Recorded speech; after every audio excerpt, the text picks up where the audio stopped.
What's going on?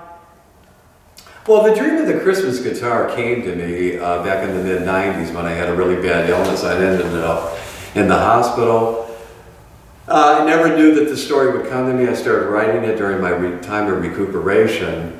And it's a music story that encourages young people not only to play music, but to have a relationship, a spiritual relationship with the Lord Jesus Christ. It's not a religious trip, or I'm trying to convince people to be moralists or churchgoers or what have you, but it's really a story to enlighten young people, all ages. The holiday season can be a nice time, that you can rock and roll, you can have a good time, and you can express yourself through music. And young people should learn the piano, the guitar, the trombone, the cornet, anything, as they're growing in their life. Yes, the dream of the Christmas guitar actually was just a name that came into it popped into my head when I was writing this story. And I was writing this story on a fact to expose legalism that you see in organized neo-evangelicalism. In other words, there's many people in the religious circles that think any type of rock and roll or anything with a drum beat in it or anything like that is of the devil, it's unholy, it can't be used by God.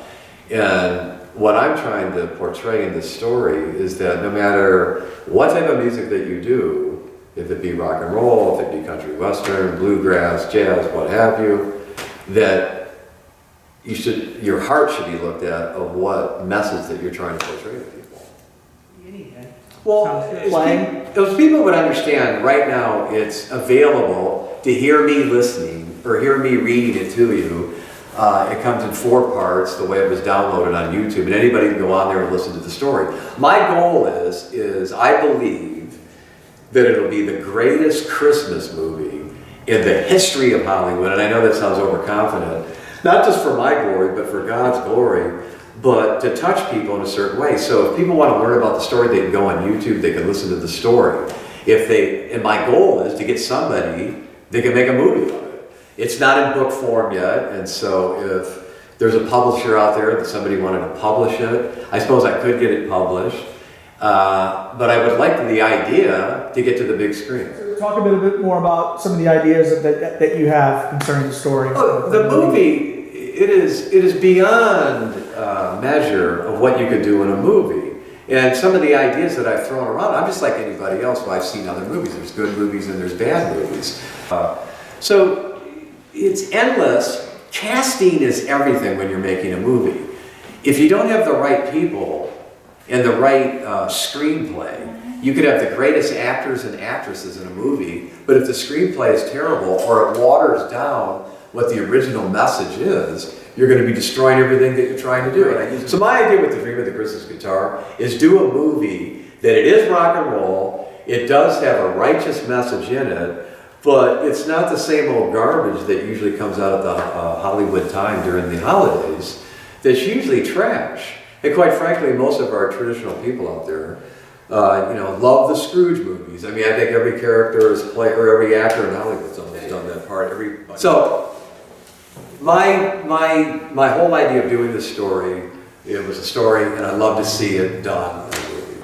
And I think it would make a fantastic movie. And I've even mentioned it to other people that you present the idea to them, and they would actually say, "Wow, that would make a really good movie." I mean, who wouldn't want to see a movie? And with rock music the way it is, and rock is still alive, even though we have so many different alternative versions of it, it's still alive, and this story will make a great point.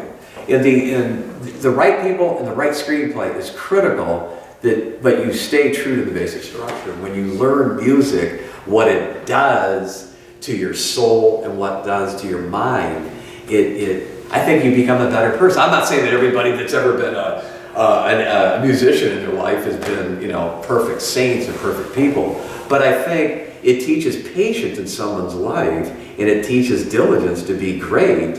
But patience, really, especially when it comes to electric guitar, anybody out there that plays the electric guitar should know that you have to be patient and want to be around somebody that's better than you.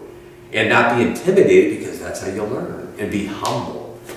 But the dream of the Christmas guitar is my point of that people, yes, they would be entertained, but they would get a message to make them better people and to get them to be interested in music, learning how to play music, or just listening to music. And Johann Sebastian Bach said, there are listeners and there are players, and the players are the ones that love it that much. And sometimes in our life we get so tied up, where maybe we have a big family, or we're involved in a job, and maybe I was playing when I was 13, and then I stopped playing until I was 20, then I picked the instrument up again when I was 28 or whatever. And that happens to a lot of us. There are probably a lot of great musicians and guitar players out there that no one's ever going to hear, that will never record an album. But there's the ones that learned while they were young. And I say this as a little advice to young people. When you're living in your parents' house and you don't have to worry about making a living, practice your guitar every day, or your drums, and hopefully you can tolerate how many times the police will be called on you. But don't let anybody try to tell you that you can't play your drums, that you can't play your bass, and that you can't play the Star Spangled Banner on the 4th of July like Hendrix. I don't care. If you get the cops called on, that means you're doing a good job. That just came up.